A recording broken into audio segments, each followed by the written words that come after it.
John Bolton அவர்கள்.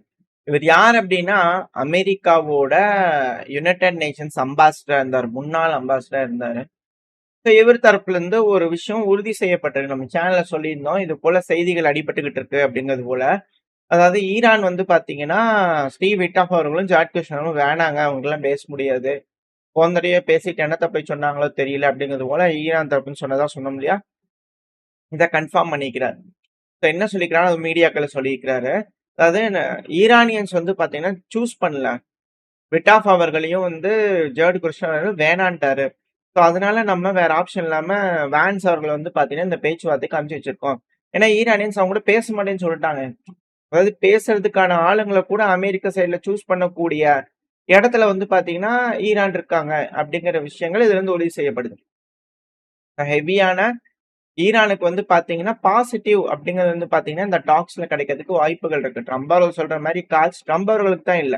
Iran கிட்ட வந்து பாத்தீங்கன்னா, இப்பவும் ஸ்ட்ரைட் ஆஃப் ஹார்மோஸ் இருக்கு. இப்ப வரைக்கும் வந்து பாத்தீங்கன்னா, வீழ்த்த முடியல. ஈரானோட மிசைல் கெப்பாசிட்டி இருக்கு. என்ன இருக்கு, என்ன இல்லன்றத அமெரிக்கானால தெரிஞ்சுக்க முடியல. இன்டென்ஸான பாம்பிங் பண்ணியும் அவங்களால எந்தெந்த இடத்துல வந்து பண்ண மிசைல்ஸ் இருக்குன்றத புரிஞ்சுக்க முடியல. இது எல்லாமே ஈரானுக்கான அட்வான்டேஜஸ் அப்படிங்கிற புரிஞ்சுக்கலாம். பட் இருந்தாலும் பேச்சுவார்த்தைகள் அப்படிங்கிறது போல இருக்கு. நடக்க இருக்கு. இந்த டைம்ல வந்து பாத்தீங்கன்னா, திரும்பவும் இஸ்ரேல் சீஸ்ஃபயர வயலேட் பண்ண ஆரம்பிச்சிருக்காங்க. அது காசால்லாம் ஹெவி ஆர்ட்டிலரி தாக்குதல் பண்ணிட்டு இருக்காங்க. அப்படிங்கிறது போல அதுவும் லோக்கல்ல வந்து பாத்தீங்கன்னா இருக்கக்கூடிய சோர்சஸ் தட்டுன்னு ஒரு ஹெவியான ஆர்ட்டிலரி அட்டாக் வந்து பாத்தீங்கன்னா பண்ணிட்டு இருக்காங்க. அது நெய்பர்ஹுட் ஃபட்டா இந்த பகுதியில காசா சிட்டிக்குள்ள வந்து பாத்தீங்கன்னா ஹெவியான அட்டாக் நடந்துகிட்டு இருக்கு அப்படின்னு சொல்றாங்க. இப்போ காசாக்குள்ள அட்டாக் பண்ண ஆரம்பிச்சிட்டாங்க. அது கூடவே இஸ்ரேல் லெபனான்லயே அட்டாக் பண்ண ஆரம்பிச்சிட்டாங்க. லெபனான்ல இருக்கக்கூடிய லெபனானோட தெற்கு பகுதியில இருக்கக்கூடிய ஒரு வில்லேஜ் ஜப்ஷித் பகுதியில் இருக்கக்கூடிய எலக்ட்ரிக்கல் ஜெனரேட்டர்ஸ் வந்து பாத்தீங்கன்னா தாக்கியிருக்காங்க. ரெண்டாவது ஏர் ஸ்ட்ரைக் வந்து பாத்தீங்கன்னா கர்ஃபார் ரோமன் இந்த பகுதியில வந்து பாத்தீங்கன்னா அட்டாக் பண்ணிருக்காங்க. நபத்தியா டிஸ்ட்ரிக்ட்ல இருக்கக்கூடிய பகுதிகளில் எல்லாமே தெற்கு லெபனான்ல இப்போ வரைக்கும் அட்டாக் நடந்துட்டு தான் இருக்கு. லெபனான் அப்படின்னாலே இஸ்ரேலை பொறுத்த வரைக்கும் தெற்கு லெபனான் இல்ல. அந்த லித்தானி ரிவருக்குள்ள இருக்கக்கூடிய பகுதிகள் இல்ல அப்படிங்கிறது போல அவங்க தரப்பு வந்து கிளைம் பண்ணிக்கிட்டு இருக்காங்க. ஸோ இவங்க தான் அட்டாக் பண்றாங்கன்னா ஹிஸ்புல்லாவும் ட்ரோன் அட்டாக் வந்து பாத்தீங்கன்னா பண்ணிட்டு இருக்காங்க. ஸோ ஆக்குபைட் டெரிட்டரிஸ் இஸ்ரேலுங்கிறது வந்து பண்ண இஸ்ரேல் சொல்லுவாங்க. அவங்களை பொறுத்த வரைக்கும் அது முழுசுமே பாலஸ்தீனோட ஆக்குபைட் டெரிட்டரிஸ் தான். அதனால இஸ்ரேலோட வடக்கு பகுதியில் வந்து பாத்தீங்கன்னா ஹிஸ்புல்லாவோட ட்ரோன்கள் வந்து பாத்தீங்கன்னா தாக்குதல் பண்ணிக்கிட்டு இருந்திருக்கு. ஸோ இது போல எஸ்கலேஷன் அப்படிங்கிறது நடந்துகிட்டே இருக்கு. பேச்சுவார்த்தை நேத்திக்கு நடக்கவே இல்ல. இது போல எஸ்கலேட் பண்ணி, இப்ப பேச்சுவார்த்தை நடக்கக்கூடிய சமயத்துல இது போல நடந்துச்சுன்னா, பேச்சுவார்த்தை நடக்குமா? அப்படின்ற கேள்விகள் வருது.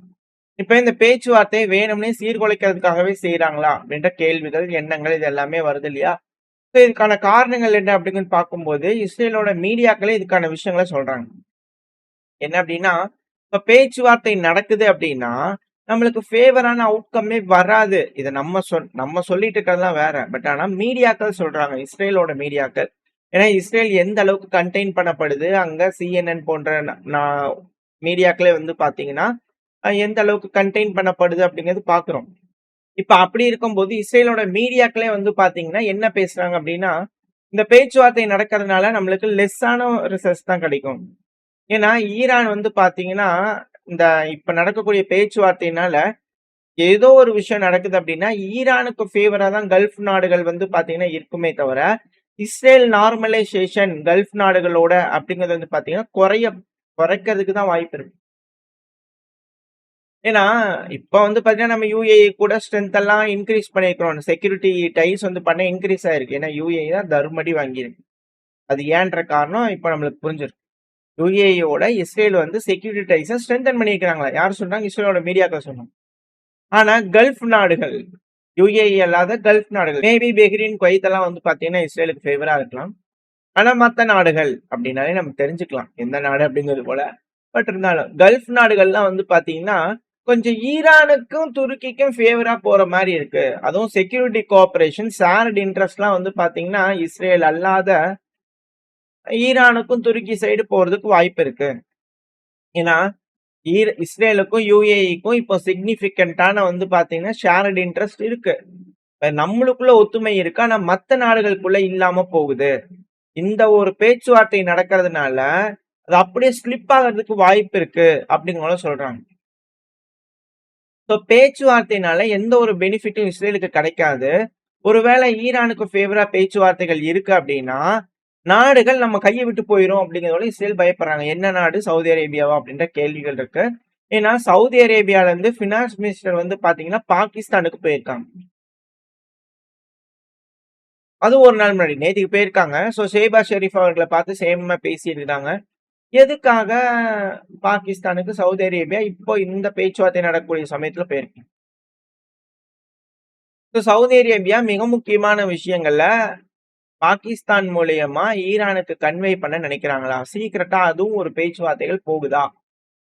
இஸ்ரேல் பயப்படுற மாதிரி சவுதி ஈரானோட ரிலேஷன்ஷிப் மேம்பட ஆரம்பிச்சிருமா? இதுக்கப்புறம் தொடங்கக்கூடிய தாக்குதல் அப்படிங்கிறது சவுதியோட மேல நடக்காம கம்மியாறதுக்கு வாய்ப்பு இருக்கா? அப்படிங்கிற கேள்விகள்லாம் இருக்கு. ஏன்னா அமெரிக்கா ஈரானை தாக்குறதுக்கு சவுதி அரேபியாவோட ஸ்பேஸை யூஸ் பண்றாங்க. அப்ப பண்ணும்போது அப்ப ஈரான் என்ன சொல்றாங்க? அங்க இருக்கக்கூடிய பகுதிகளை நாங்க தாக்குறோம் அப்படிங்கிறது போல. பெருசா வந்து பாத்தீங்கன்னா எந்த ஒரு ரியாக்ஷனும் இந்த கல்ஃப் நாடுகள் ஈரானுக்கு எகெயின்ஸ்டா செய்யல. இதுவே வந்து ஒரு விஷயம் நம்மளுக்கு தெரியுது. நடக்கிறத பார்த்துட்டு பேசிக்கலாம் அப்படிங்கிறது போல வெயிட் பண்றாங்க அப்படிங்கிறது போல. ஈரானுக்கு ஃபேவரா போறதுக்கு அதிகமான வாய்ப்பு இருக்கு. ஏன்னா ஈரான் அவங்களோட ஸ்ட்ரென்த்தை காட்டுறாங்க. அந்த ஸ்ட்ரென்த் அப்படிங்கிறது வந்து பாத்தீங்கன்னா இஸ்ரேலுக்கு எகெயின்ஸ்டா இருக்கிறதுனால, இஸ்ரேலோட அதிகமா இருக்கிறதுனால மேபி இந்த இடத்துல ஒரு லிவரேஜ் ஈரானுக்கு கிடைக்க வாய்ப்பு இருக்கு. சவுதி அரேபியா இங்க பேச்சுவார்த்தையில இடம்பெறாங்க அப்படிங்கும்போது அமெரிக்கா ஈரான் பேச்சுவார்த்தையில இல்ல.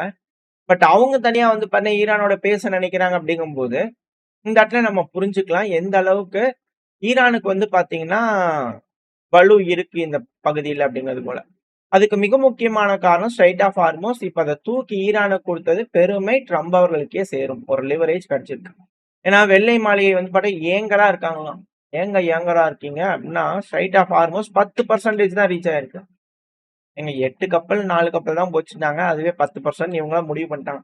நார்மலான லெவலை விட 10% தான் ரீச் ஆயிருக்கு. ஏங்க அப்படிங்கள கேட்டிருக்காங்க. நீங்க ஏங்க லெபனான் அடிக்கிறீங்க அப்படிங்கிறது போல இங்க இருந்து திருப்பி கேள்விகள் வரும் இல்லையா?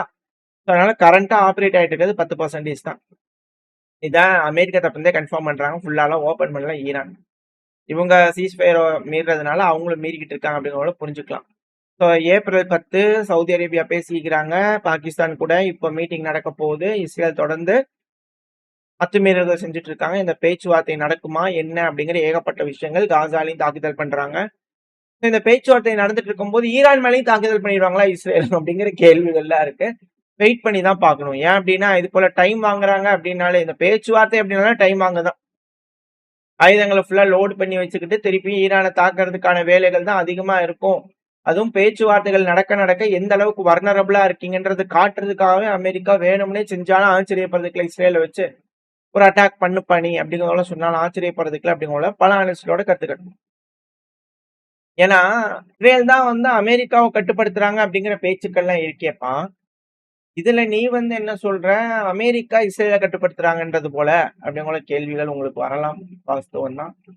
அதிகமா வரக்கூடிய விஷயம்தான். இதுல ஒரு ப்ராமினன்டான இஸ்ரேலோட ஒரு அனலிஸ்ட் மீடியாக்கள்ல பேசும்போது டெல்-அவிவ் யூனிவர்சிட்டியோட ஒரு ப்ரொஃபசர் இந்த வீடியோல இருக்கிறாரு. இவர் தான் மீடியாக்கள்ல பேசும்போது என்ன சொல்றாரு அப்படின்னா, நீங்க நம்மலாம் அமெரிக்காவோட ப்ராக்சிங்க. நம்மலாம் அமெரிக்கா சொல்லாம இல்லாம ஏதாவது செய்ய முடியுமா?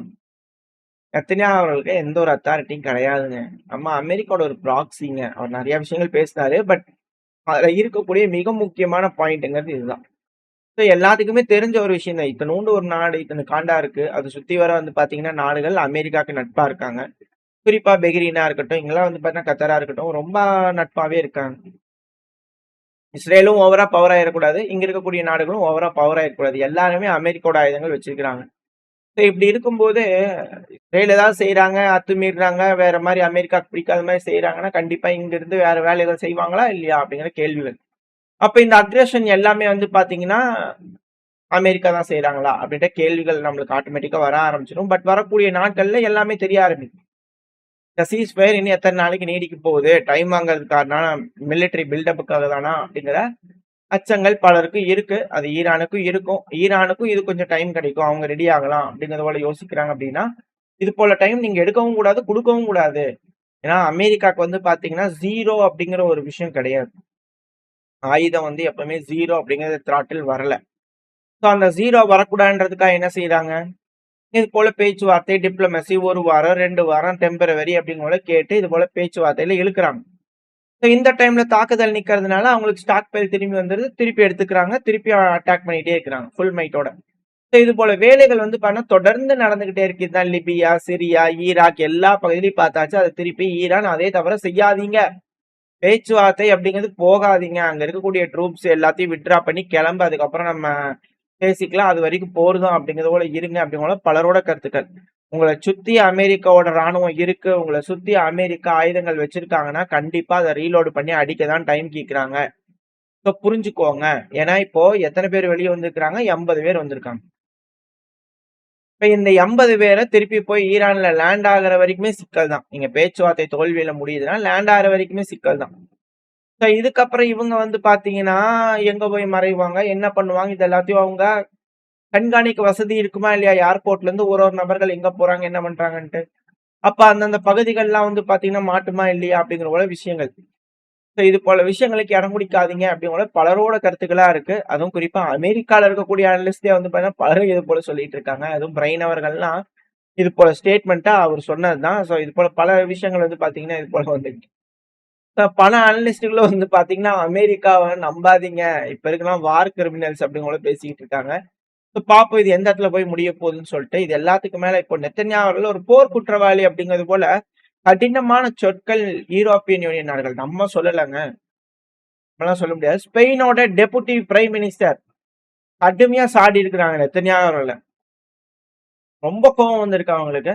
வார் கிரிமினல், ஜினோசிடல் ஏஜென்ட் அப்படிங்கிற போல வேர்டுகள்லாம் வந்து பண்ண அவங்க பயன்படுத்திக்கிறாங்க. எதுக்காக அப்படின்ற கேள்விகள் வருது அப்படின்னா, அதாவது இந்த காசாவை வந்து பாத்தீங்கன்னா சீஸ் ஃபயரை கண்காணிக்கிறதுக்கு அப்படிங்கிறத ஒரு குழு அமைப்பாங்கல்ல, அதுல ஸ்பெயினை ரிமூவ் பண்ணிடுங்க அப்படிங்கிறது போல இஸ்ரேலை வந்து ரிமூவ் பண்ணிட்டாங்களா. அதனால காண்டா இது போல டென்ஷன் ஆகி பேசிட்டு இருக்கிறாங்க. அதாவது சிவில் மிலிட்டரி கோஆர்டினேஷன் சென்டர் சிஎம்சிசி அப்படிங்கிற அதுல ஸ்பெயினை வந்து பண்ண தூக்கி விட்டாங்க. அதனால ஸ்பெயின் தரப்பு வந்து இது போல காண்டாய் கத்திக்கிட்டு இருக்காங்க அப்படிங்கிறது போல செய்திகள் வந்துகிட்டு இருக்கு. ஸோ ஸ்பெயின், இத்தாலி, பிரான்ஸ் இந்த நாடுகள்லாம் இஸ்ரேலுக்கு கொஞ்சம் எதிரான மனப்பான்மை காமிச்சுக்கிட்டு இருக்காங்க. ஏன்னா ரஷ்யா வந்து பாத்தீங்கன்னா இந்த உக்ரைன் பிரச்சனையில சேர்த்திக்க மாட்டோம், வெளியே போ அப்படிங்கிறாங்க. உனக்கு ஒண்ணும் இல்லை. இஸ்ரேல் ஈரோப்புக்குலாம் ஒன்றும் பவர் இல்லை, போ. இந்த லெபனானோட பேச்சுவார்த்தையிலையும் அமெரிக்கால வச்சு பேசும்போது பிரான்ஸ் வரையினாங்களாம், செல்லா அது நீ சேராத போ அப்படிங்கிறதுல இஸ்ரேல் வந்து பண்ண ரிமூவ் பண்ணிட்டாங்களாம். ஸோ இது போல யூரோப்பியன் யூனியன் யாருமே சேர்த்திக்க மாட்டுறாங்க. சேர்த்திக்கணும்ப்பா யாராவது ப்ளீஸ்.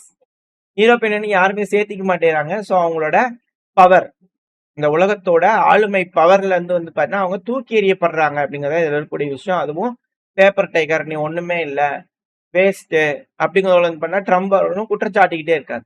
அதெல்லாம் வச்சு பார்க்கும்போது European Union out of the dominance area அப்படிங்கிறதுக்குள்ள போயிடுவாங்களா அப்படின்னு கேள்விகள் இருக்கு. வெயிட் பண்ணி பார்ப்போம். வரக்கூடிய நாட்கள் இந்த பேச்சுவார்த்தை என்ன நடக்க போகுது, என்ன மாதிரியான விஷயங்கள் நடக்குது அப்படிங்கிறத வரக்கூடிய செய்திகள்ல அடுத்த பையில பார்க்க ஆரம்பிச்சலாம்.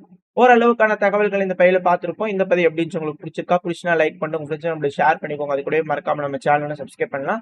மறக்காம சப்ஸ்கிரைப் பண்ணிக்கோங்க. அப்பதான் நம்ம போடக்கூடிய வீடியோக்களை வச்சு யூடியூப் நாள் பேருக்கு ப்ரொமோட் பண்ணும். உங்களோட அன்பாதரவு எனக்கு எப்ப இருக்கும்னு நம்பிக்கல. அடுத்த பேர் உங்க சந்திக்கிறேன். வரைக்கும் ஸ்டே சேஃப். பை.